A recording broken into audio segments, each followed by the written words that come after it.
Just doing my thing.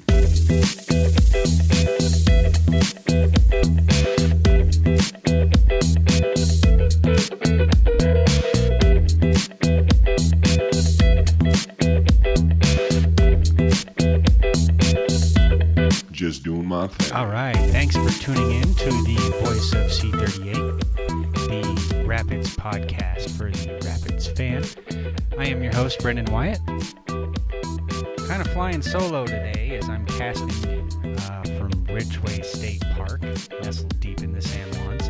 A little bit of a family vacation, and I'm taking a little break from that to give you guys some Rapids news. So, let's go ahead and jump right on into the starting 11 now. Looking back at the Kansas City game, a lot of people might have thought that was a better game than some of the other ones that we've been seeing as of late, but the scoreline does not reflect that. Where I stand, for what it's worth, the Rapids still don't really have much of an offense. And it occurred to me that there's been a handful of late game dramatics. And as mentioned before, it's not like we can really score more than 2 goals. Only once did we score more than 2 goals the entire season. That was the 3-1 win versus Seattle. Other than that, the Rapids have only been able to score 2 goals at most. With the Kansas City game, it was just kind of another classic defensive game. And in the end, a little bit of brilliance from one player. Marlon Hairston was the one this time.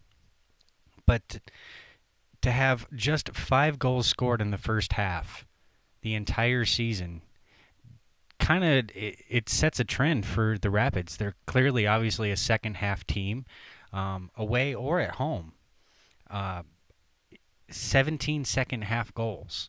That's 17 knuckle-biting games that we, the fan, have had to endure. And we're still looking for that offensive blowout. It's funny that we're using the 4-0 game against Dallas a couple years ago, or last year, that's a game. That's what we want. We want more goals. And luckily we're playing Dallas again this week, but I don't think it's going to be that kind of game. I'll give you some more insight on that later. As for Kansas City, they kind of ran themselves tired. You would think that they would know better by now, but they did. They just went out and they ran hard, and they were really pushing, on the ball. They were looking to probably get out early, and of course against our defense, and now obviously adding Tim Howard back there at the end of it, it's hard to do. And they ended up kind of defeating themselves in the process, which, helps us. That's why we have, or say that altitude is the advantage or an advantage, but it's not necessarily going to be an advantage this coming week. As far as creativity goes, Gashi definitely had some chances. Set piece, he had a good look on a breakaway where, just missed the post. Actually, he just missed the goal by maybe a foot or so. He was creating some chances. Marco Papa, too. He, I felt, was taken out of the game a little bit, and, it helped that Powers started playing a little bit more like Dylan Powers. So, even though we didn't have Jones, the team was able to prevail. It was also nice to see Bobby Burling back on the bench, so that he's obviously getting closer and closer to making a full return to the starting lineup. And with that win, that's pretty much that's another club record. 14 games unbeaten, 8-0-2 at home. So I don't know if some of the Voice of C38 karma by having players out at the tailgate cast has had anything to do with it. Maybe it's the green shirt I'm wearing at the tailgate. Superstitious, maybe just a little. But I got to do what I got to do at least, and it's working. So that's 10 games at home now where the Rapids haven't lost. They're going to be playing their 11th game at home on the 23rd against Dallas. knock on wood. Hopefully we get somebody for the cast as well. You got to keep the karma going. And to briefly talk about Marlon Hairston's goal, he needed that. That was something that Brian and I had been talking about, up in the press box a couple different times, how Marley's in form. He's in favor. He's getting some time. There's something right now that the coaching staff is seeing outside of what we may see regular, out of games, that, Marley is maybe he's not Little Dill, but he's maybe the next step up as far as replacing a guy who can come off the bench or in some cases start. And he's got wicked good pace. And up till last Saturday's game, was just missing finding the back of the net. Had many, many chances, gets in behind the defense, creates situations and chances, and he finally got one. And it was a good individual effort. He was the one who got away or got in the middle, stole the ball, little touch to Powers. He almost would have kept it himself, but Powers then knocked it back. Nice little shimmy and a beautiful, beautiful shot, to the upper corner. So great job on that account for Marley. And, of course, at that point in the game, it was nice to know that with the kind of defense that we have, that was probably going to be the game winner. Last year, probably wouldn't have felt that way. This year, obviously, it's a whole different story. And going back to what I mentioned earlier about the 17 second-half goals, whether this has been planned by Pablo or not, it's turned out to be that way, where clearly the Rapids get into games and let the opponent run around, dictate the play a little bit. In some cases, the Rapids are the ones with the possession, passing around, looking for the team to make the mistake, but not necessarily trying to force a goal early in the second half or early in the first half. In fact, of those 5 goals that have been scored in the first half, those came from either Jermaine Jones or Louis Honiak, neither of which are going to end up on the roster or probably playing this Saturday. Lucho will obviously be on the bench and be an option to come off the bench, but Jermaine Jones is still out with what they said is an undisclosed injury, but we were told it was a calf when he was a late-minute scratch in Vancouver. An early goal sometimes can mean everything, just as much as a late goal. An early goal, if you score early, you force the opponent to feel like they've got to press even harder. They've got to, score another goal or 2 in order to get into the game or win the game. And the Rapids haven't done that. So when it's 0-0 at halftime, adjustments can be made tactically, minor adjustments, small little, details and things like that. It makes the other team have to, some teams may adjust with fresh legs or whatnot when they're playing here at the Dick. And versus away, it's more about keeping the pace of the game, and again, trying to wait and find the hole in the defense and wait for other teams to make their mistake. The Rapids are clearly smart this year about how they're going about things. From a perspective of a fan, though, and being told that this team was going to be an offensive team, we were going to see things. Now, granted, that also was told to us before Pablo was hired, and things change. It's been no secret that he can coach the defense. That's been said in the front office, between coaches, players, everybody. There's no secret there. The offense is where he's needed help. Where I'm a little concerned is John Spencer hasn't been seen at training. Now, there could be a lot of different speculations as to why. Maybe he's scouting a player somewhere or working on a signing, or maybe there's a family concern. But the fact that he's not there when we're not able to score does raise a little bit of a flag of concern for me when it comes to this team and the offense and the abilities that they have in offense. We have talented players in the offense. Marco Papa, Skelshin Gashi, Kevin Doyle, Louis Soniak, Jermaine Jones when healthy. There's Dylan Powers. There's guys, Marlon Hairston. There are guys and talent that can put the ball in the net, yet they're not. Or whether it's stellar goalkeeping in some cases, or the tactical play, or the way that teams come out and attack and defend us. Or it's the mentality of the Rapids, and there's something about it where they want to sit back, let teams tire themselves out, and then in the second half, take it to them. It would be nice if that was the case. It'd be a lot easier to accept. But a win's a win, and you have to kind of go with that. Overall, though, Saturday night was a great night. Packed stadium.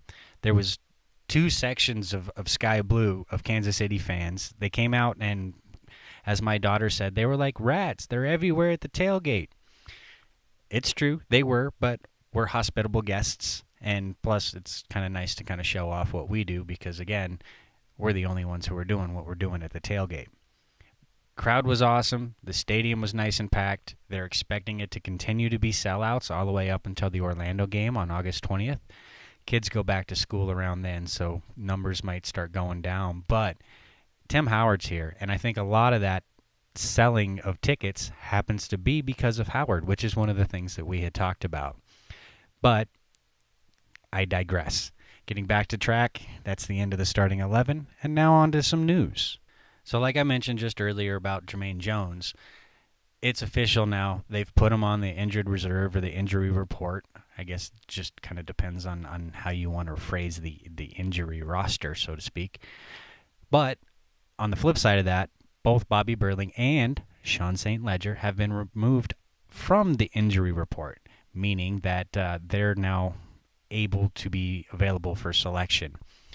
That, to me, is 2 steps forward, 1 step back. It's 2 defenders that we've needed. Not having Bobby Burling, the team has been able to still be the number 1 defense in the league, and they've been able to do it without Sean St. Ledger, who's another physical force in the back, as well as a very tactically sound player. I highly doubt that we'll see him start when they play Dallas this weekend, but it could be a start for Bobby Burling. He could return to the starting lineup for that. Still no Spinney at practice. Briefly mentioned that in the starting 11. That may not be some news to some people, but it is to me. I think that if a team who's struggling to score goals is without their offensive coach, I would hope that it's not anything bad. Jones also could be a questionable all-star. Because of the injury, he was picked to the list, but he also had mentioned to coaches and the committee, whatnot, that Axel should be a second. And obviously he should be. I don't think there's anyone listening that disagrees with me in that aspect. Axel has had one heck of a year in the back. And this is not like he couldn't have had these years last year. He was clearly a really, really good defender, or is a good defender. Last year, though, I think that there was always some plug and play of who would play, who wouldn't play. He seems to get knocked up, not in the girl form, but takes some knocks, gets injured. There was a hamstring last year, broke his wrist, and still playing. Remember the headband? So Axel definitely is one of those players that can get himself hurt in the situation, but he is a phenomenal defender. And another mention for MLS Team of the Week, he's starting to get noticed. It's not just Tim Howard in our defense anymore. And another piece of news that really isn't Rapids news or Rapids related is Orlando City did announce the hiring of Jason Kreis as their head coach. A couple weeks back, they had fired Adrian Heath. Some teams would have fired the coach sooner. Other teams would have hung on to him. I know the Rapids obviously would have, or did in that situation, because Orlando isn't struggling nearly as bad as some of the other teams, Chicago or anything like that. They're in the middle of the pack in 7th place. Now, granted, it's not to the expectations of the ownership and in some cases the fans, but we all know that clubs don't really necessarily make moves like this because of the fans. I think this move was kind of made in a way to lock up Kreis before the end of the season, before a team like Atlanta FC could pick him up, or even Houston, who might end up looking for a coach, or Seattle, if they continue ways, might end up getting rid of Ziggy. You just never know. So this could have been one of those moves to lock up a really good coach who seems to do well with kind of expansion teams, although it could have been questionable how he did in New York. But that's a whole different story and not necessarily the road I'm planning on going down right now. It is good news for Orlando fans. It's not necessarily good news for opponents, but we'll see how that kind of plays out. And in final news, loan news, the Rapids did officially loan Connor Doyle to the Switchbacks. So there's another player being sent to Colorado Springs. And of course, the recall has been part of the contract or the deal, so they can call him up and bring him back at any given time. And one thing that I've noticed that with the building partnership with the Switchbacks is that our players who are on loan have the opportunity to still train with the team. Joe Greenspan was training with the team all week last week. Connor Doyle will probably have chances to train with the team throughout the rest of the season, depending on when we may need him. This is also one of those things that I think is really good, just in general, to be able to loan some of these young players out who need the minutes, and with getting those minutes are going to be really good quality players that we can rely on to either come off the bench or start in a situation where maybe we wouldn't have a Kevin Doyle or a Lucho. Or if we're missing Papa, we put one out onto the wing, and Kevin or Connor Doyle can play anywhere up front, and he's let us know that. So I think this is a good move for him and for the club. This is only going to benefit both, and that's kind of what you want to see out of a loan situation. And, of course, some of the things that we had talked about in previous casts is, the location and how it can benefit the players. Sending them to Charlotte, that's pretty much sending your player for the rest of the season. You really are going to only recall them if you absolutely, absolutely have to. When they're in the Colorado Springs, when they're down in Colorado Springs, it's a lot easier just to give them a call up. You'll see them in a couple hours. They're there at training. They're with the team. They're, and getting minutes. It's a win-win situation all around. So like I mentioned before, the Rapids are playing Dallas this week. This is going to be a real big test for the Rapids. They're facing a team that is tied with Philly and New York FC, NYFC, for most goals scored, so best offense.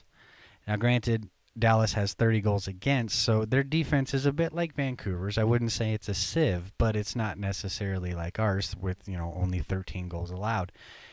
So it's best offense versus best defense.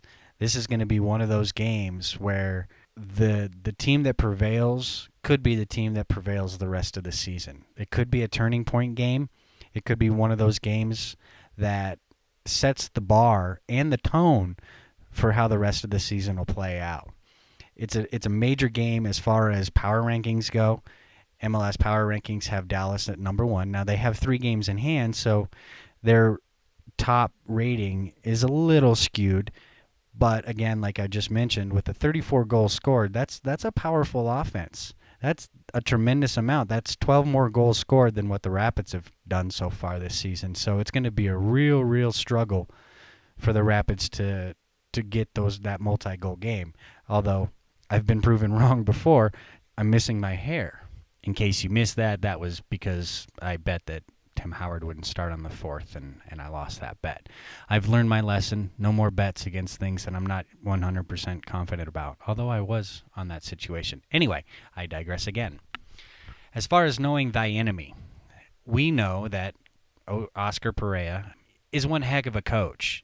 A bit of the under-the-radar coach. There's obviously bigger name coaches with Bruce Arena, Ziggy Schmidt, and whatnot. Oscar doesn't necessarily get a whole lot of recognition, but he's gone to Dallas and done very well with Dallas the last 2 years. He kind of takes away most advantages that the Rapids would have in this situation. He knows about the altitude. He knows about the stadium. He knows about the atmosphere. He knows about some of these players, and he clearly knows Pablo and his mentality. That might have shown in the U.S. Open Cup game, which a lot of C38 people, and Austin would love me to mention this, so I will. This is kind of vigilante justice for Dylan Cerna. This is the revenge match, so to speak, even though the game that took him out was an Open Cup game. This is the next time we face them, and we face them here.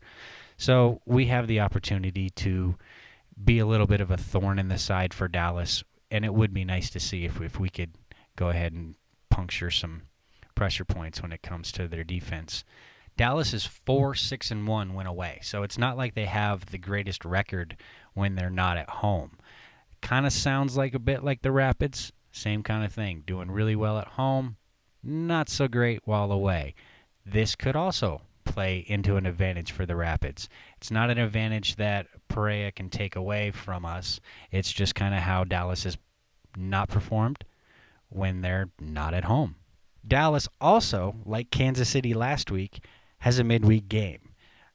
Last week, Kansas City had a game against Chicago. It wasn't an Open Cup game, and as I had mentioned in my pregame article, Chicago owns Kansas City. So it was a two-game loss for two-game loss week for Kansas City, which obviously helps Colorado in the points. This game, taking 3 points away from Dallas and having 3 games in hand, really just would help bolster the Rapids' position in the standings as well as the power rankings. So with that being said, the only other advantage that the Rapids could have this week facing Dallas is us, the 12th man. 8-0-2 at home, a 14-game unbeaten streak. Like the Rapids, they can thank us a little bit. I mean, their mantra for this season so far is keep fighting, and C38 is the reason for that. Give ourselves some credit here. And, of course, going into my 3 points, it's not a point, but it leads to the point. We got to be a bit of the 12th man. But my first point is that we got to get out on the board early. That 5 goals in the first half throughout the whole season stat kind of rubs me wrong. We are a team that could get ahead early and shut teams down. If we're going to have a 1-0 or a 2-0 game or a 2-1 game, I'd rather it be showing us that we've got the offense to be able to dictate the game instead of waiting and then hoping that we can have some moments of brilliantness from 1 or 2 players in order to prevail and get the 3 points. So point 1 is to get on the board early. Then point 2, continue the defensive press. Don't stop what you're doing. Everything that we've been doing so far this season with just 13 goals allowed has proven us to be the best defense. Pablo is definitely doing something right when it comes to how he has this team playing defense. We just need to open it up a little bit more to have some offense. We have a little bit of wiggle room when it comes to that. Although against a team like Dallas, it may not necessarily be the time to open the floodgates, but it would be nice. Point 3 kind of goes to the others. Gashi has to be involved. Without Jermaine Jones this week, we have to rely on Gashi as the playmaker.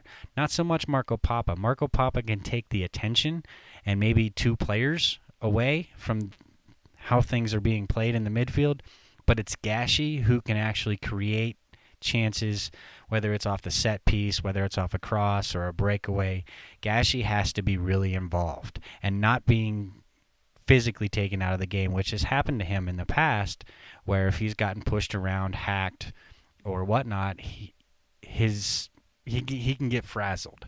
We can't have that happen. We need to have Gashi completely on form, and chances are he'll connect with Doyle or Papa or somebody like that and would walk away with a goal or maybe an assist or 2, and that would be ideal, especially when it comes to doing what we got to do to be able to get on top of the league in general as far as the way they view us and our place in the standings. So that will pretty much do it. Like I said, it just me this cast, short cast, out on vacation.